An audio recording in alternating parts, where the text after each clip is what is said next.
All right, we are starting volume 3, continuing the wall of crystals.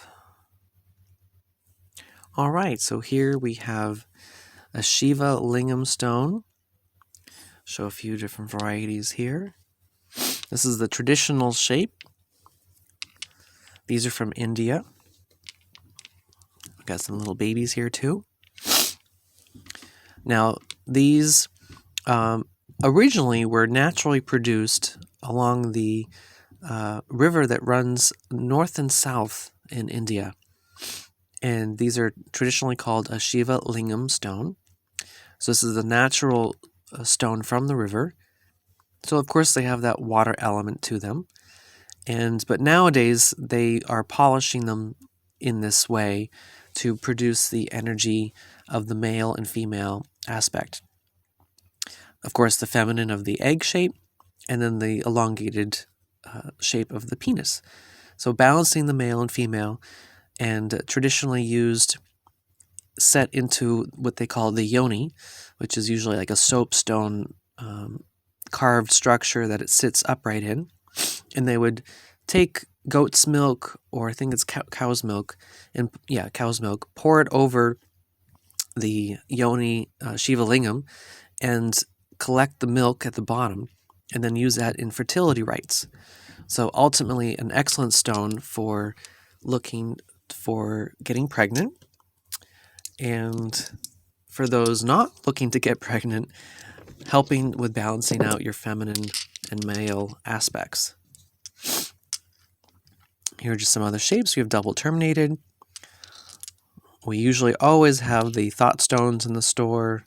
Some people call them worry stones, but we like to think of them as a thought stone because you help with stress and anxiety by the shape and feeling them. And it's about the thoughts and the thinking versus worry. Less worry, the better. So those are the Shiva lingam stones. Another person that came to the store looking for something to calm them, I was showing them normally are lepidolite and lithium quartz and garnets, but they came across this and they just put this in their hand and instantly they felt better. So there's a certain calming feeling that holding one in your hand, because of that egg shape, maybe it's the feminine nurturing kind of element that it has. So it's very good for tranquility.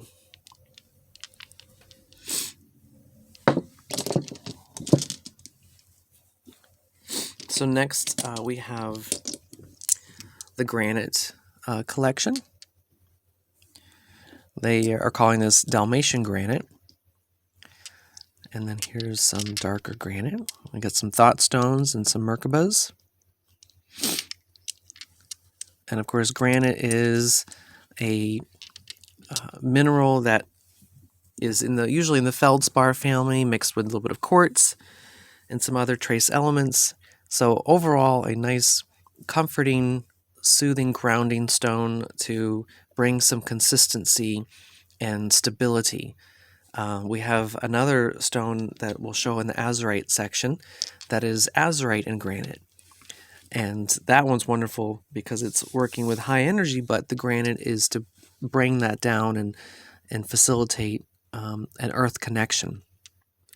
These ones are a different type of granite, but when I came across these, I lifted a whole bag up, and usually I'm not too drawn to this personally, but as soon as I picked it up, I could just instantly feel, God, like it was like in my calves and my feet was just super like, oh, I could take a breath. And it was very soothing, very comforting. So it could have something to do with the black mineral within here.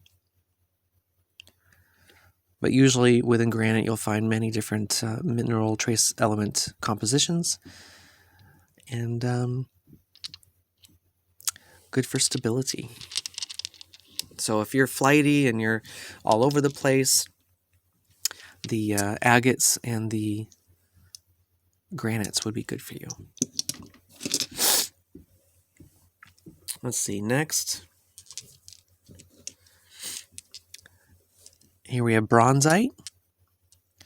These little guys are just $2. Bronzeite tumble. What makes bronzite interesting is that it's kind of layers and composites of like a type of golden mica type material, and layers of probably some feldspar, and also you can see, like here, you can see layers of the, some hairs there, hematite. And that's what makes this special, is layered with hematite and then the mica, this beautiful golden mica that reflects a very nice light.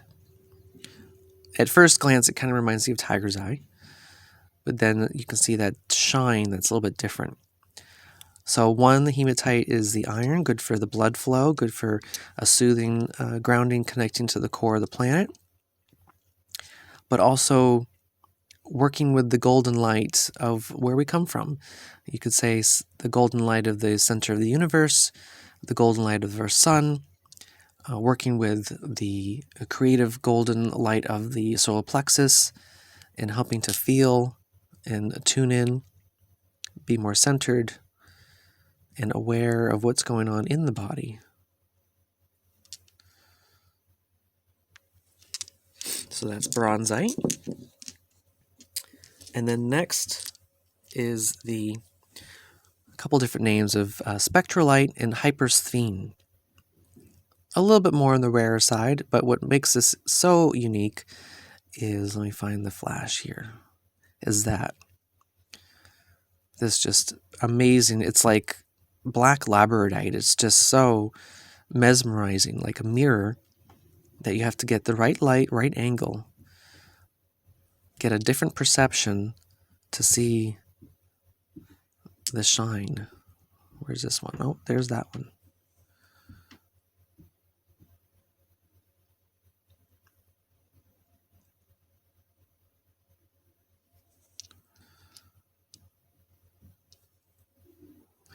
Now, it is a metamorphic mineral, and it has a lot of magnesium. Of course, the magnesium is wonderful for the muscle tissue, the structure of the body. We're definitely needing a lot of magnesium.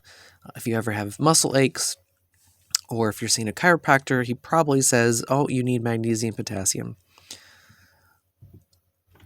So these are good for those areas.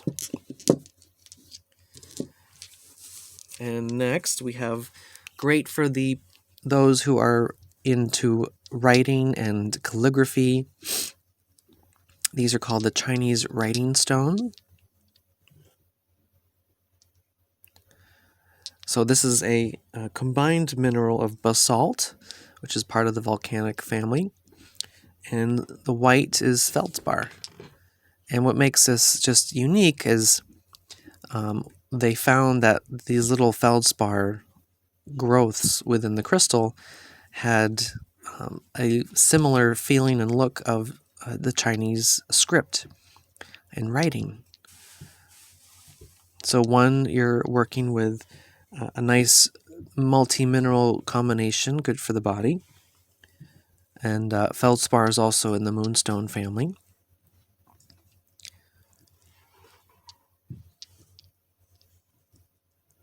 But great for inspiring the envisionment and the intellect for bringing the truth out, bringing inspiration out, helping those sit down and be thoughtful as they may be writing notes or writing a book or anything of that nature.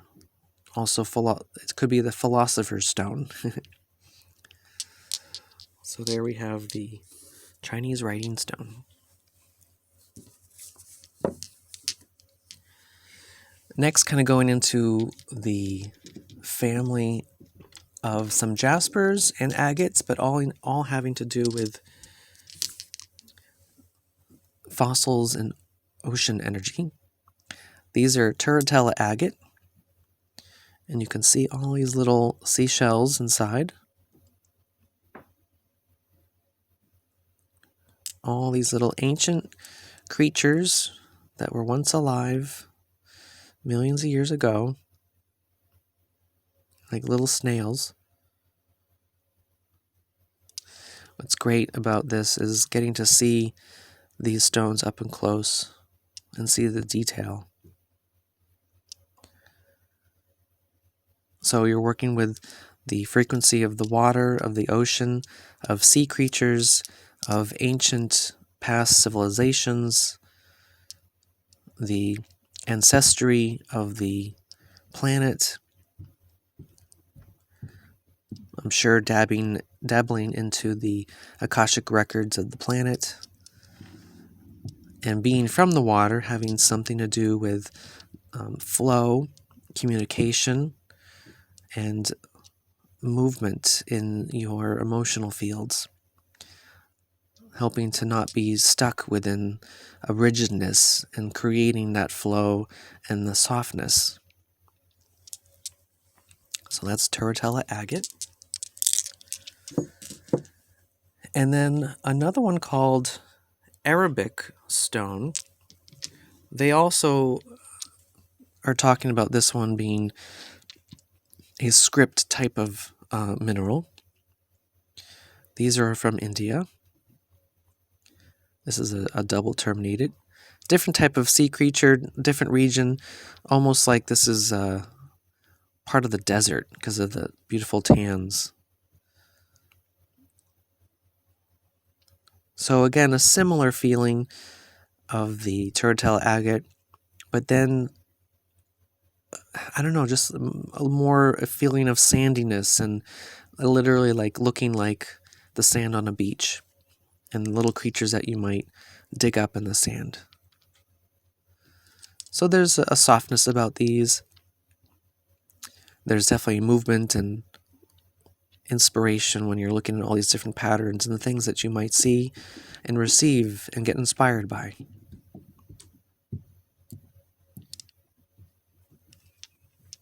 So that is the Arabic type of jasper. So the next one is very interesting. Found off the coast of Western Australia. This is in the sedimentary family. So also in the sea creature aspect, this is more kind of like concretion of basically microorganisms that in their filtering food through the salt waters create like an adhesive compound as their waste. And they grow in these columns and like round fun structures that come literally like out of the water. So the name of this is stromatolite. And definitely research and do a little Google of the words so you can see what these look like in their natural habitat. And they're still current today. There's still live structures of these stromatolites. Of course, these are the fossilized versions, but they were around in prehistoric times. So layers of the self, layers of the emotional fields, layers of water, layers of organic matter, layers of life.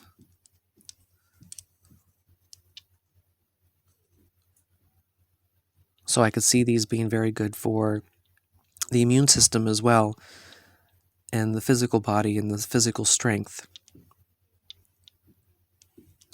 Lots of different patterns and movement. And if you're connected to the ocean and working with ancient civilizations, Lemuria type energy, then these are definitely worth checking out.